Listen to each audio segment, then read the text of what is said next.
This week's Torah reading mentions, among many other things, the most oft repeated concept in the entire Torah, which is the relations of us with our, shall we say, adopted brethren.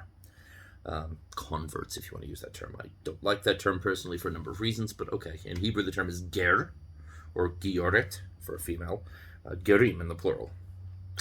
And it says, in reference to the Pesach offering, that there shall be a single law, Torah achat, one law, for you, for the ger, convert, and for the ezrach, shall we say, native-born Hebrew, Israelite, Jew.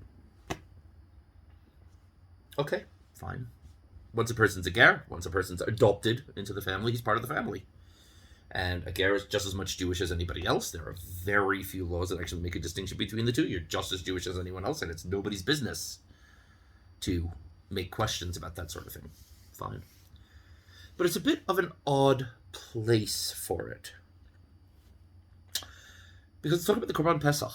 The whole thing of the Pesach offering is that it's a commemoration of our servitude in Egypt and our deliverance therefrom. Well, somebody who comes to join us hasn't shared in that national experience.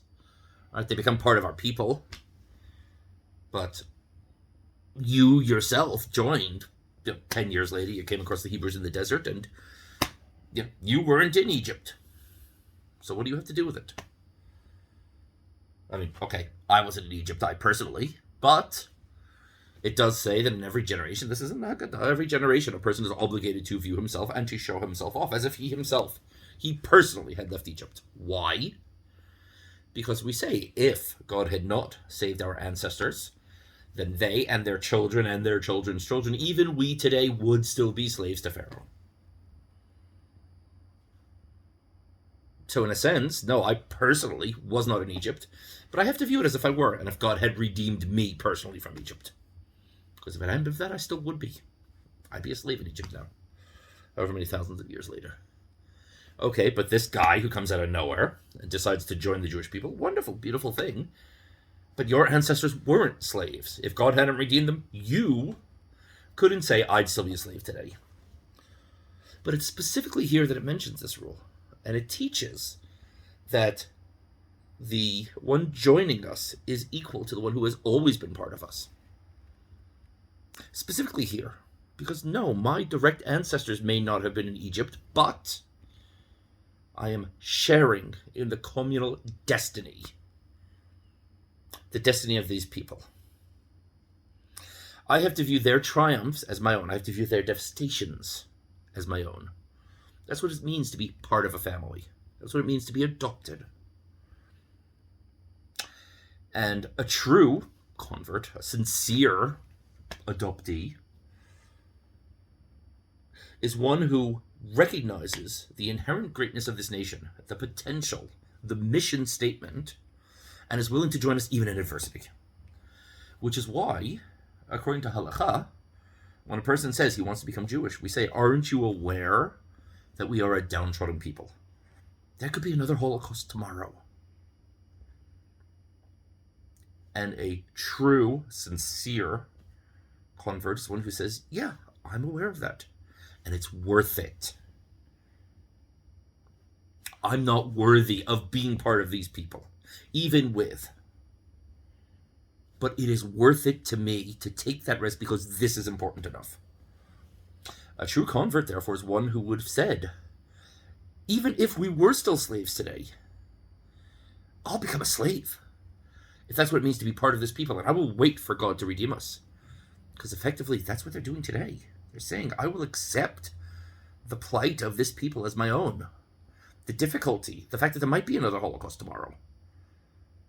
And I will wait for God to redeem me along with them because I want to be part of this mission.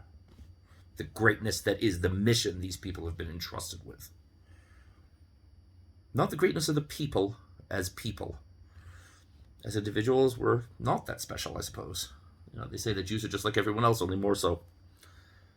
but what we stand for, what we represent, what we are trying to accomplish in the world is worth it. So yes, I have a part in the Pesach because this is my foundation, even if I wasn't born as one of you. Now, I was a born Jew. But I like to think that anyone else who decides to take this upon himself has got to be a very special person. And I ask myself, if I found out somehow there was something or other in my lineage that I wasn't actually Jewish, would I decide to become Jewish? I like to think that I would say yes. But you can't know for sure until you're there. A person that you know can say for sure yes is the person who decides to do it. The person who does say yes today, even knowing that. So in a sense, that person has a greater claim to it than I ever could. Because that person knows for sure. That person has done it. I don't. That person deserves to bring a Pesach offering more than I do. Think about it.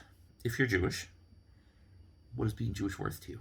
If you're not Jewish and you want to be, what is it worth to you? And if you're not Jewish and you don't want to be, that's okay.